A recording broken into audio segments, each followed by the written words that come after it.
Paroles semées par Marc Thomas. Bonjour.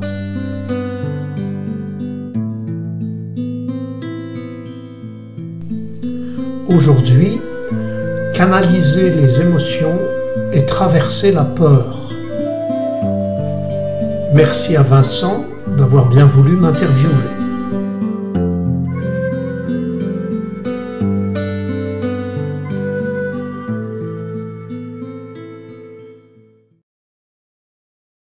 Comment on gère les émotions, après, je ne sais pas si gérer c'est le bon mot, parce que des fois les émotions peuvent arriver aussi un peu comme un tourbillon. Donc qu'est-ce que tu aurais à dire là-dessus, sur les émotions, parce que je pense que c'est un thème qui se relie pas mal à tout ça. Je parle souvent de canaliser les émotions.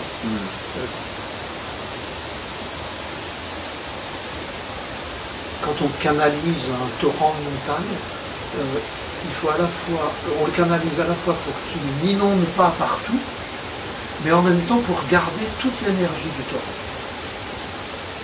Et canaliser les émotions, c'est ça. C'est garder l'énergie de l'émotion, alors que souvent on a tendance à vouloir refouler ou à vouloir faire taire les émotions.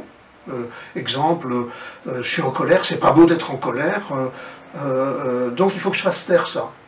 Et si tu fais taire ta colère, eh ben elle va te pourrir la vie. Moi, quand je vois quelqu'un qui est en colère, je lui dis, c'est quoi ta colère? Et je l'invite à exprimer sa colère, à condition qu'il ne transforme pas sa colère en violence, ni sur lui, ni sur l'autre. S'il commence à m'insulter, je vais lui dire non, stop.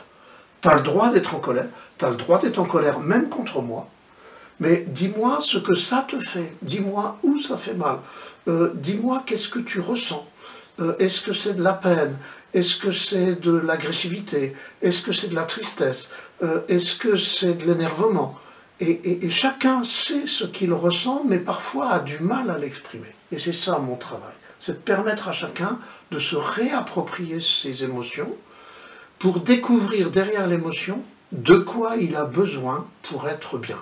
Que c'est vrai, dans mon expérience personnelle, je peux m'en rendre compte parfois que quand la colère est là, l'expression de la colère, comme elle sort, on ne sait plus trop exactement c'est pourquoi exactement parfois même, mais c'est juste une expression d'une colère qui sort un peu pour déverser quelque chose et lâcher quelque chose.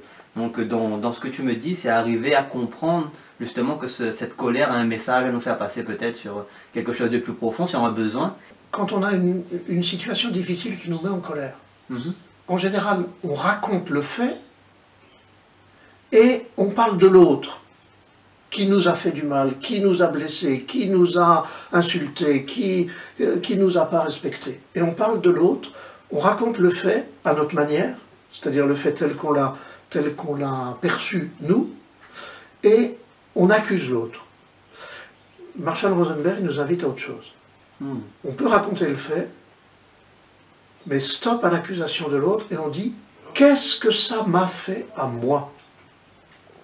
Quand il m'a dit ça, ça c'est le fait, qu'est-ce que ça m'a fait à moi? Ça m'a blessé, ça m'a énervé, ça m'a écrasé.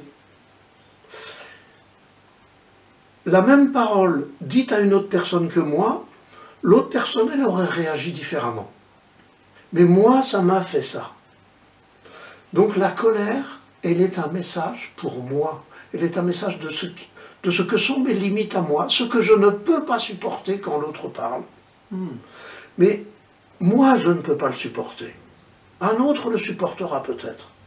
Moi, je ne peux pas le supporter. Alors, je ne suis pas moins bon que l'autre. Simplement, je suis moi-même. J'ai mes fragilités, j'ai ma sensibilité, j'ai mes émotions, j'ai mon histoire. Et c'est tout ça qui entre en résonance avec la parole que quelqu'un me dit aujourd'hui. Et c'est en allant explorer tout ce que ça me fait à moi que je vais trouver de quoi j'ai besoin pour sortir de la colère et pour éventuellement aller revoir l'autre après et lui dire quand tu m'as dit ça, j'ai eu mal parce que ça a touché ceci, cela. Je ne suis pas obligé de dire ça à tout le monde, mais il faut que moi j'en sois conscient. Et donc par rapport à ça, j'ai besoin de me protéger. Et donc je te demande, la prochaine fois, si tu veux bien me respecter, de prendre soin de mes limites.